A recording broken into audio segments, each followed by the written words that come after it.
İşte aydım. Aydım.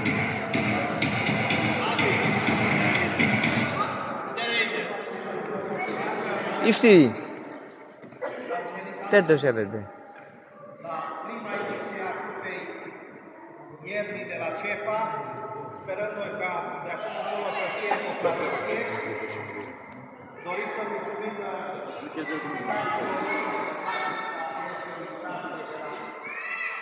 Mihaiul Român, Victoria Arena, din Timișoara, din județul Timiș. Totodată mulțumiri speciale pentru voința Sârgiorgiu de Pădure din județul Mureș. Iată, de la 400 de kilometri, 200 de kilometri, nu contează distanța, ne-au onorat cu prezența și le mulțumim foarte mult. Sperăm că v-ați distrat bine copiii, în primul rând, au fost, dacă alții sărbătoresc cu gale și așa mai departe, noi am sărbătorit tot cu fotbal, asta știm să facem cel mai bine. Și astăzi s-a văzut că v-ați luptat. Dorim să mulțumim și filiacului Foresta Filiac, care a trebuit să plece mai repede.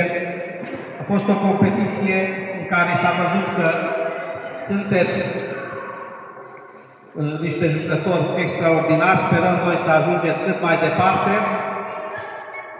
Înaintea sărbătorilor doresc să vă mulțumesc încă o dată antrenorilor și părinților care ați avut răbdare să stați până la această oră. Trebuie să precizăm că nu am putut să facem la toate categoriile din motive nu ne permite timpul, dar în februarie va mai fi un turneu Cupa Crișana, care va fi la 3-a ediție și atunci, pentru toate categoriile de vârstă, vom face iarăși un turneu foarte mare, deja la 3-a ediție.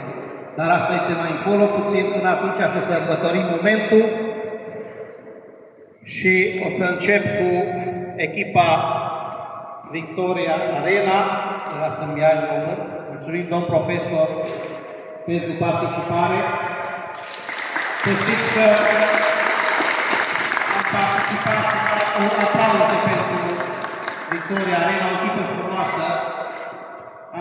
Am participat și la dânsii și cu cea mai mare plăcere oricând organizați, o să participăm și noi. Să mulțumim că ați venit. Rog capitanul echipei să vină să dau medaliile și cupa.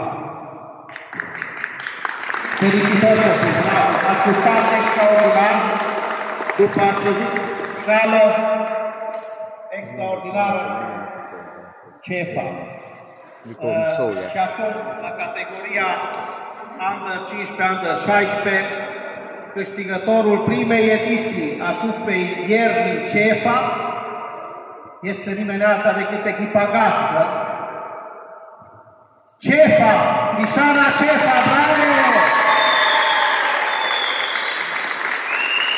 Bravo, copii! Felicitări! Bravo! Suntem mândri de acești copii. Este unul dintre centrele noastre și munca noastră de zi cu zi se vede în acest centru. De asemenea, trebuie să plece și echipa Tinca, Crișana Tinca, care a participat tot la categoria Under 15, Under 16, tot este grupul nostru. Ne mulțumim frumos și lor. Iar acum, aplauze mare pentru Under 15, Under 16, bravo copii! Să faceți poze. Bun, o să facem la sfârșit și o poză de grup. Și acum urmează, am lăsat întâmplător echipa mai mică a competiției, Under 11. Deci, am spus, o să participăm la prima ediție cu două grupe, am zis o grupă mare, o grupă mică. La Under 11, mulțumim frumos echipei, cum am spus, de la 400 de kilometri care vine anual, vine la turneele noastre. Sperăm să continuăm tot așa, o echipă frumoasă, ambițioasă, niște copii minunați. Voința Sârgiorgiu de Pădure. Felicitări domnului Mișa Sândel, care face minuni acolo. Bravo, felicitări copii! Și acum urmează câștigătorul primei ediții la Cupa Iebii CEFA, Crișana! Felicitări! Aplauze! Deja vrea să ia trofeul ca să țin unde el. Mi se pare cunoscut de undeva copilul. Bun, cine mai trebuie medalii, vă rog să veniți că mai sunt medalii, dacă nu... La Timișoara?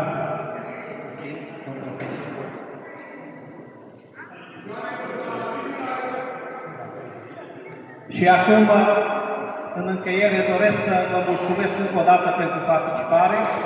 Doresc să facem o poză de grup, atâția câți am rămas, și sperăm ca ediția viitoare să fie și mai mare, și mai cuprinzătoare, dar ne bucurăm că am început. Și totodată doresc să mulțumesc, vă rog frumos liniște, domn profesor, acolo puțin, domn profesor, vă rugăm să faceți puțină liniște, că mai am câteva cuvinte și după aia puțină răbdare să mai aveți. Știu că e o oră târzie, dar vă rog frumos să fiți atenți.